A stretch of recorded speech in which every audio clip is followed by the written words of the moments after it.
Welcome to the channel.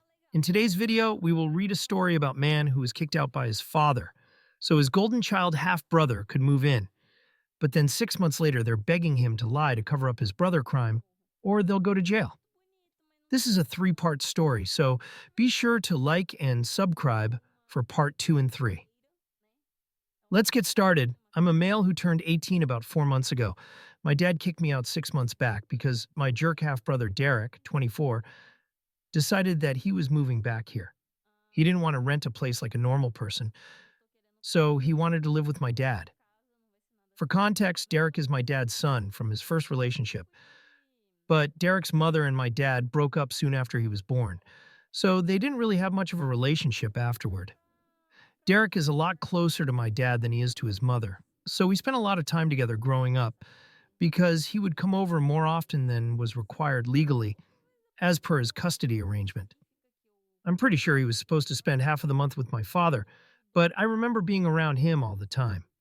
Or maybe that was just my brain exaggerating things, because I hated spending time with him, but my dad forced us together. I also know for a fact that he didn't like me much and saw me as a threat to him.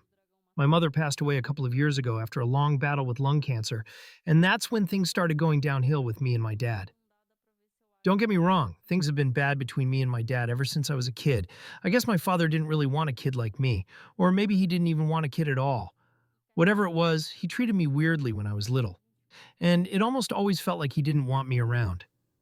Most of the time, he would be mad at me and yell at me for the smallest things. He would never show me any affection, and even when I tried to win him over, it would be met with nothing but coldness. But with Derek, he was a different person altogether. Whenever Derek would be around the house, he would suddenly turn into the best father in the world and do everything I wanted him to do with me. He forced Derek and me to spend time together, even though both of us had made it very clear that we didn't like each other. Derek didn't like me because I was a threat, and I didn't like him because he would always bully me when I was a kid. He would always try his best to lock horns with me and push me around just because he could. He knew that he would get away with it too, because my father would never say a word against him. Whenever I would complain to my dad about Derek being rough with me, he would tell me to suck it up and deal with it, because that's apparently how boys were supposed to play. He didn't want me to grow up and be a pansy, and I thought that's what my father wanted from me. So eventually, I learned to suck it up and just let it happen. I would never fight back because I didn't want to piss my dad off, and I knew that fighting with Derek was one sure way of having him yell at me. It didn't even matter if Derek was screwing things up for me or not. If I fought with him, I was always the one in the wrong. My dad never cared about the story. Whatever happened, I was the bad guy. It was pretty obvious that he had a favorite, and it wasn't me.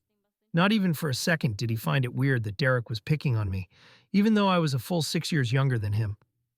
Slowly, he started changing his ways of bullying me because physically hitting me wasn't cutting it anymore. He was also growing up, so when he started high school, he switched to bullying me with his friends instead. Before that, school had been my safe place because I was still in elementary school when he was in middle school, and we had different buildings, so he couldn't get to me there. But once I started middle school, we were in the same building, and he and his friends were ganging up on me and making fun of me all the time. They would even spread stupid, nasty rumors about me, like I was apparently mentally challenged. And all the seniors knew that I was Derek's idiotic little younger brother. I'm not even kidding. That's exactly what they used to call me. They would even call me slurs. And it really made things difficult for me, because when kids start middle school, they start caring more about their reputation. So now, even the friends I had from elementary school wouldn't speak to me because I was not cool enough to hang out with anyone. It wasn't until Derek graduated that I finally had the school to myself and could exist in peace. I did have a couple of friends, but most people just believed them, and I would let them get away with it because I was so exhausted from putting up a fight all the time that I couldn't even bear to argue with people. At home, things were just as bad as ever, because Derek and my father would never pass up on an opportunity to put me down and make me feel like an idiot. The funniest part was that I wasn't even an idiot. I had pretty decent grades, and I was great at science and stuff, but my dad and Derek didn't care about that. Derek was a football player, and the cherry on top was that he was actually a pretty great student as well. You guys can imagine how bad things must have been for me at home. Derek was everything that I was not: athletic, academically strong, and just the kind of son that my father had wanted. On the other hand, there was me, who was average in every sense of the word. They never missed an opportunity to remind me of just how insignificant and average I was. My mother tried to defend me most of the time, but my dad was a real sweet talker, and he would convince my mother that they were just messing around with me and didn't mean anything they said. My mother was generally a nice and sweet person, but she was also really in love with my father, so she never saw him for what he truly was. She would try her best to defend me, and I appreciated her for it. But it didn't work because it wasn't enough.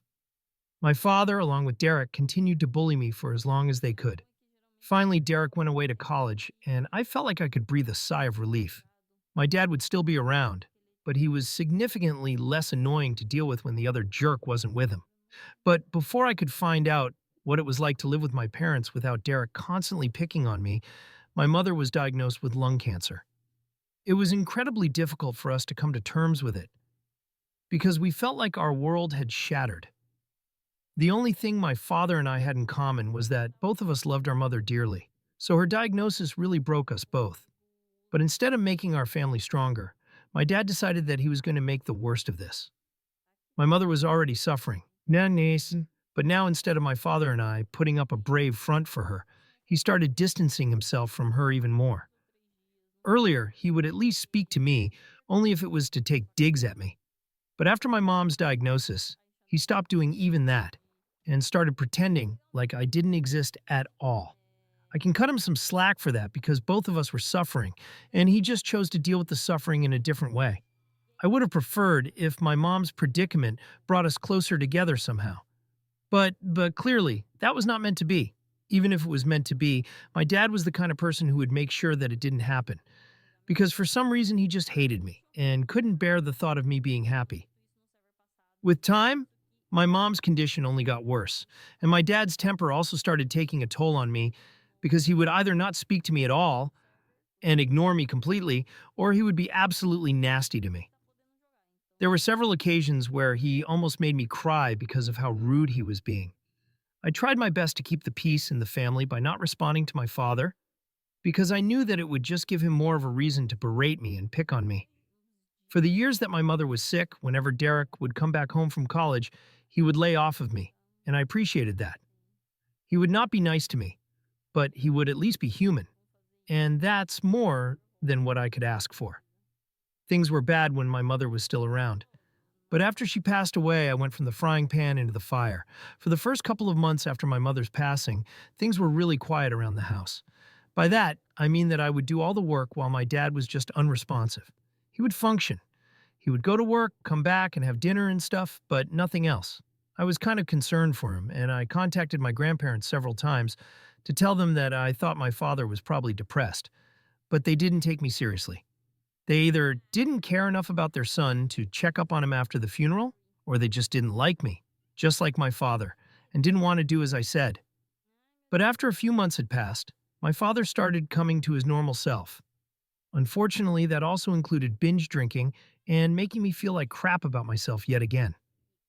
He would constantly order me to do stuff around the house, and it was really tiring because not only was I going to school, but I was also doing all the work around the house, which my mother used to do earlier, even when she was sick.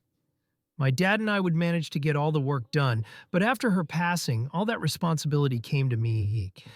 I couldn't even protest because if I did, my father would tell me that I wasn't bringing home any money, so this is the least that I could do to live here. It was really insulting, but I had nowhere else to go, so I just had to suck it up and deal with it. For the longest time, the only thing I was looking forward to was going to college because that would mean that I would finally be rid of my father, and I wouldn't have to come back home. Anyway, I didn't even consider this place home anymore because once my mom was gone, it stopped being home for me. And that's the end of part one of this story. What do you guys think about the story so far? Let me know in the comment, and I will see you in the next video.